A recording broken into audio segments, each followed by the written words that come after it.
এটা BA six semester GE 2 political সায়েন্সের প্রশ্নমান 2 অর্থাৎ শর্ট কোশ্চেনে খুবই গুরুত্বপূর্ণ প্রশ্ন এবং উত্তরগুলো নিয়ে আলোচনা করব। কাজেই তোমরা ভিডিওটা ভালো করে শুনে এবং উত্তরগুলো অতি অবশ্যই ভালো করে খাতায় লিখে নেবে, কারণ এই প্রশ্নগুলো প্রত্যেকটা প্রশ্ন কিন্তু মোস্ট ইম্পর্টেন্ট। তো চলো উত্তরে দেখে নেওয়া যাক। তো আমার প্রিয় বর্ধমান বিশ্ববিদ্যালয় বন্ধুরা, আশা করি তোমরা সবাই ভালো আছো এবং সুস্থ আছো। তো তোমাদেরকে সেমিস্টার সাজেশন 2.0 চ্যানেলে তোমাদেরকে স্বাগত জানাই। তো আজকে আমি আলোচনা করব তোমাদের জিই 2 পলিটিক্যাল সায়েন্সের প্রশ্নমান 2 অর্থাৎ শর্ট কোশ্চেনের খুবই গুরুত্বপূর্ণ প্রশ্ন এবং উত্তরগুলো নিয়ে আলোচনা করব। তো কাজেই তোমরা যারা চ্যানেলে নতুন আসছো চ্যানেলটা সাবস্ক্রাইব করবে এবং পাশে থেকে বেল আইকনটা অবশ্যই প্রেস করে দেবে, কারণ বর্ধমান বিশ্ববিদ্যালয়ে বিভিন্ন প্রিভিয়াস ইয়ার কোশ্চেন বা সাজেশন এবং উত্তরগুলো নিয়ে আলোচনা করে থাকি। তো চ্যানেলটা অতি অবশ্যই সাবস্ক্রাইব করবে। তো এর আগের ভিডিওতে আমি যে সাজেশনের ভিডিও দিয়েছিলাম তোমাদের জিই 2 পলিটিক্যাল সায়েন্সে, সেই সাজেশনে আমি 10 নম্বরের যে প্রশ্নগুলো দিয়েছিলাম সেই 10 নম্বরের প্রত্যেকটি প্রশ্নের উত্তরগুলো নিয়ে আলোচনা করে দিচ্ছি। তো সেখানে তোমরা অনেকেই কমেন্টে চেয়েছিলে যে স্যার আমাদের শর্ট কোশ্চেনের সাজেশনটা দেন। তো তোমাদের কথা মতো আজকে আমি শর্ট কোশ্চেনে খুবই গুরুত্বপূর্ণ প্রশ্ন এবং উত্তরগুলো নিয়ে আলোচনা করে দেবো। এবং তোমাদের যে 5 নম্বরের সাজেশনটা দিয়েছিলাম সেই এই পরবর্তী ভিডিওতে তোমাদের 5 নম্বরের প্রশ্নের উত্তরগুলো দেওয়ার চেষ্টা করবো। 5 নম্বর সাজেশন আমার সাজেশনের প্রশ্নের উত্তরগুলো দেওয়ার চেষ্টা করবো। চলো আজকে দেখে নেওয়া যাক তোমাদের 2 নম্বরের কোন কোন প্রশ্নগুলো 2024 সালে পরীক্ষার জন্য মোস্ট ইম্পর্টেন্ট। এবং ভিডিওটা শুরু করার আগে তোমাদের আরেকটা গুরুত্বপূর্ণ কথা জানিয়ে দিই, তোমাদের যাতে মেন সাবজেক্ট বাংলা, ইতিহাস, দর্শন, রাষ্ট্রবিজ্ঞান এই সাবজেক্টগুলো তোমাদের আছে, তোমরা অবশ্যই চ্যানেলে ভিজিট করে দেখে নিতে পারো। আমি এই সাজেশন এবং উত্তরগুলো নিয়ে আলোচনা করে দিচ্ছি। তো তোমরা অবশ্যই চ্যানেলে ভিজিট করে ওই সাবজেক্টগুলোর উত্তরগুলো সংগ্রহ করে নিতে পারো এবং সাজেশনগুলো দেখে নিতে পারো। তো চলো এবারে ভিডিওটা শুরু করা যাক। তো দেখে নাও এই শর্ট কোশ্চেনের উত্তরগুলো অবশ্যই তোমরা ভালো করে কিন্তু খাতায় লিখে নেবে। এই শর্ট কোশ্চেনের উত্তরগুলো আমি পড়ে দিচ্ছি না, অর্থাৎ আমি রিডিং পড়ে দিচ্ছি না, তোমরা অবশ্যই এগুলো ভালো করে খাতায় লিখে নেবে। কারণ আমি যদি রিডিং পড়তে চাই ভিডিওটা তোমাদের অনেক লম্বা হয়ে যাবে। তো তোমরা তোমরা অবশ্যই ভিডিওটা ভালো করে দেখো এবং উত্তরগুলো অবশ্যই ভালো করে খাতায় লিখে নেবে। তো চলো এবার শুরু করা যাক। তো দেখে নাও প্রথমে যে প্রশ্ন রেখেছি সেই প্রশ্নটা দেখে নাও, গণপরিষদ কি? তো এই প্রশ্নগুলো তোমাদের দেখে মনে হবে যে অনেক দিয়েছি, কিন্তু তোমরা যদি প্রশ্নমান 10-এর এবং প্রশ্নমান যে 5-এর আমি যে সাজেশন এবং উত্তরগুলো দেবো ওগুলো যদি তোমরা করে নিতে পারো, এই শর্ট কোশ্চেনগুলো তোমাদের ম্যাক্সিমাম ওইগুলো থেকেই আসবে। অর্থাৎ তোমরা যদি বড় কোশ্চেন করে নিতে পারো তাহলে তোমাদের কিন্তু শর্ট কোশ্চেন ওখান থেকে অনেক কমন পেয়ে যাবে। সেক্ষেত্রে তোমাদের কিন্তু এত শর্ট কোশ্চেন পড়ার দরকার হবে না। অবশ্যই তোমরা 5 এবং 10 নম্বর যে সাজেশনগুলো দিয়েছি এবং যে 10 নম্বর উত্তরগুলো দিয়েছি ওই উত্তরগুলো যদি তোমরা কমপ্লিট করে নিতে পারো ওখান থেকে তোমরা কিন্তু অনেক শর্ট কোশ্চেন কমন পেয়ে যাবে। কাজে তোমরা কিন্তু 5 এবং 10 নম্বরের প্রত্যেকটা প্রশ্নের উত্তরগুলো ভালো করে তৈরি করবে, তাহলে তোমরা ওখান থেকে কিন্তু অনেক শর্ট কোশ্চেন পেয়ে যাবে। তো চলো এবার দেখে নেওয়া যাক তোমাদের আমি কিছু, তাও আমি তোমাদের কিছু শর্ট কোশ্চেন দিয়ে দিয়েছি। তো তোমরা অবশ্যই এগুলোই করে নেবে। তো চলো দেখে নাও, আমি রিডিং পড়ে দিচ্ছি না, তোমরা অবশ্যই এগুলো ভালো করে দেখবে এবং খাতায় লিখে নেবে। তো চলো দেখে নাও। হ্যাঁ, যেই প্রশ্নগুলো আমি দাগ দিচ্ছি সেগুলো তোমরা প্রথমে ভালো করে নেবে, কারণ ওই প্রশ্নগুলো আমার মনে হচ্ছে বেশি ইম্পর্টেন্ট। তো তোমরা ওগুলো প্রথমে করে নেবে এবং তারপরে যদি তোমাদের এক্সট্রা যদি সময় থাকে এবং তোমাদের যদি মনে হয় যে না এই প্রশ্নটা ইম্পর্টেন্ট আছে সেক্ষেত্রে তোমরা করে নিতে পারো। এবং যেগুলো আমি দাগ দিচ্ছি সেগুলো তোমরা অবশ্যই প্রথমে করে নেবে। তো চলো দাগ দেওয়া প্রশ্নগুলো প্রত্যেকটা তোমরা করে নেওয়ার চেষ্টা করবে, কারণ ওই প্রশ্নগুলো মোস্ট ইম্পর্টেন্ট, ওই জন্য আমি ওগুলো দাগ দিয়ে দিচ্ছি।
তো তোমাদের GE2 পলিটিক্যাল সায়েন্স পেপারে খুবই গুরুত্বপূর্ণ প্রশ্নমান 2-এর আমি কিছু প্রশ্ন এবং উত্তরগুলো নিয়ে আলোচনা করে দিলাম।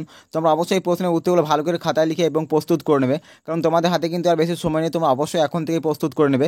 তো চলো আজকে ভিডিও এখানে শেষ করছি, এবং তোমরা যারা এখনো পর্যন্ত চ্যানেল সাবস্ক্রাইব করনি অতি অবশ্যই চ্যানেলটা সাবস্ক্রাইব করে নেবে এবং ভিডিওটা অতি অবশ্যই একটা লাইক দিয়ে দেবে এবং পাশে থেকে বেল আইকনটা অবশ্যই প্রেস করে দেবে, কারণ আমি বর্ধমান বিশ্ববিদ্যালয়ে বিভিন্ন প্রিভিয়াস ইয়ার কোশ্চেন বা সাজেশন এবং উত্তর নিয়ে আলোচনা করে থাকি। তো তোমরা অবশ্যই চ্যানেলটা সাবস্ক্রাইব করে নেবে এবং পাশে থেকে বেল আইকনটা অবশ্যই প্রেস করে দেবে, যাতে নোটিফিকেশন তোমার কাছে পৌঁছে যায়। তো চলো আজকে ভিডিও এখানে শেষ করছি, দেখা হচ্ছে পরবর্তী অন্য কোনো ভিডিওতে, এবং ভিডিওটা এতক্ষণ দেখার জন্য তোমাদেরকে অসংখ্য ধন্যবাদ। তো চলো।